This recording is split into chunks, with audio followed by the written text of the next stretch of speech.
Hello बच्चों, let's read the question. The question is you are asked to construct a capacitor having a capacitance near 1 nanofarad and a breakdown potential in excess of 10,000 volt. You think of using the sides of a tall Pyrex drinking glass as a dielectric lining the inside and outside curved surface. ठीक है, इसका मतलब हमसे बात की जा रही है यहाँ पर सिलेंड्रिकल कैपेसिटर की जिसके इनसाइड और आउटसाइड कर्व सरफेस है with aluminium foil to act as the plate. The glass is 10 cm tall with an inner radius of 3.6 cm and outer radius is 3.8 cm. तो हमें कैलकुलेट करना है what are the capacitance and B part में हमको calculate करना है breakdown potential for this capacitor. तो देखो इस क्वेश्चन को सॉल्व करने के लिए जो की कॉन्सेप्ट हमारा रहेगा इसमें कुछ चीजें जो है वो आपको पता होनी चाहिए. सबसे पहले तो हमें पता है कि यहाँ पर हमसे बात की जा रही है सिलेंड्रिकल कैपेसिटर की. ठीक है, सिलेंड्रिकल कैपेसिटर में क्या होता है कि इस तरह से ये पहला सिलेंडर हो गया हमारे पास और एक हमारे पास क्या होता है इनर आउटर रेडियस का सिलेंडर होता है इस तरह से. ठीक है, ये इस तरह से कुछ हमारा सिलेंडर होता है. ये इनर रेडियस है और ये हमारे पास क्या हो जाएगी आउटर रेडियस हो जाएगी इस तरह से. ठीक है, इसको मैं नाम दे देती हूँ आर ए और ये हो जाएगी मेरी आर बी. तो अगर मैं इसके कैपेसिटेंस की बात करूँ सिलेंड्रिकल कैपेसिटर की तो इसका जो कैपेसिटेंस होता है C that is given by 2 pi epsilon not.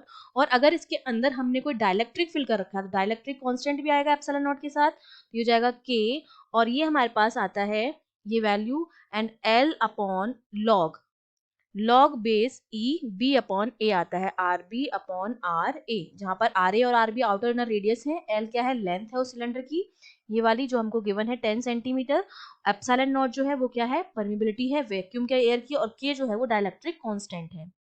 ठीक है, अब हमें जो चीज पता होनी चाहिए कि जो पैरेक्स ग्लास होता है उसके लिए जो के की वैल्यू होती है वो फिक्स होती है विच इज 4.7. ये जो होती है पायरेक्स के लिए डाइलेक्ट्रिक कांस्टेंट की वैल्यू होती है. तो यहाँ पर जब मैं सारी वैल्यूज रखूंगी 2 इंटू पाई की value 3.14 into epsilon not 8.85 into 10⁻12 के इज 4.7 इंटू लेंथ हमको दे रखी है सेंटीमीटर में 10 सेंटीमीटर उसको हम मीटर में कन्वर्ट करेंगे तो ये कितना हो जाएगा 0.10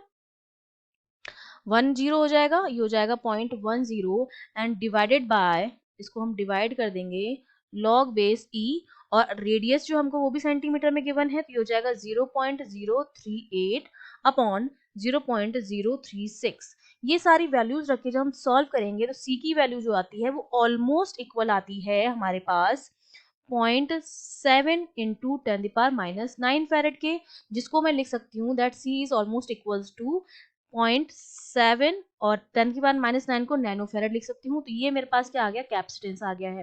बी पार्ट में हमको कैलकुलेट करना है इसका ब्रेक डाउन पोटेंशियल. तो ब्रेक डाउन पोटेंशियल जो होता है वो हमारा किसके बराबर होता है डाइलेक्ट्रिक स्ट्रेंथ इनटू थिकनेस के बराबर होता है. जो ब्रेक डाउन पोटेंशियल होता है ब्रेक डाउन पोटेंशियल, ठीक है, इसकी वैल्यू जो होती है that is equal to dielectric strength जितनी भी है डाइलेक्ट्रिक स्ट्रेंथ इनटू थिकनेस. ठीक है, कितना थिक है वो. अब डाइलेक्ट्रिक कांस्टेंट तो हमको पता है और थिकनेस जो है वो हमारी कितनी वो हम निकाल लेंगे क्योंकि ये हमको कितना दे रखा है. ये हम यहाँ से माइनस करेंगे इसको इसमें से बड़ी वाली रेडियस में से छोटी वाली रेडियस को माइनस करेंगे तो हमें थिकनेस मिल जाएगी. और डाइलेक्ट्रिक स्ट्रेंथ जो होती है पायरेक्स के लिए इसकी वैल्यू जो होती है फिक्स होती है.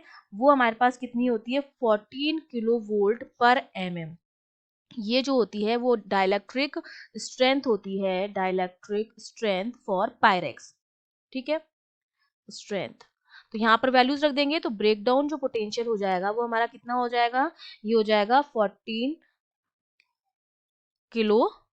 ठीक है, इनटू अब हमें क्या निकालनी थिकनेस निकालनी है तो 0.038 माइनस 0.036. ठीक है, तो ये जो वैल्यू हमारे पास आएगी ये तो मीटर में आएगी और यहाँ पे हमने पर mm की बात कर रखी है. तो ये जो वैल्यू जो भी आएगी ब्रेकडाउन पोटेंशियल की वो हमारे पास कितनी आ जाएगी 14,000 इंटू ये जो वैल्यू आएगी वो आएगी 0.002 मीटर. इसको हम क्या करेंगे mm में कन्वर्ट करेंगे तो इसको हम इंटू कर देंगे 10⁻³ से. ठीक है, तो वो कैंसिल आउट हो जाएगा. तो ये जो वैल्यू है वो मीटर में किसके बराबर हो जाएगी 2 mm. इसको mm में करिए वैल्यू जो है मीटर में इसको mm में कन्वर्ट करना है तो वो 2 mm हो जाएगा.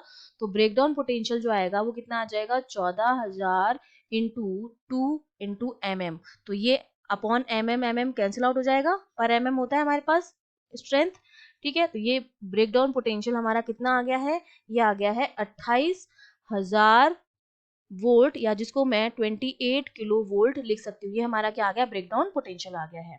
I hope you understood well, all the best.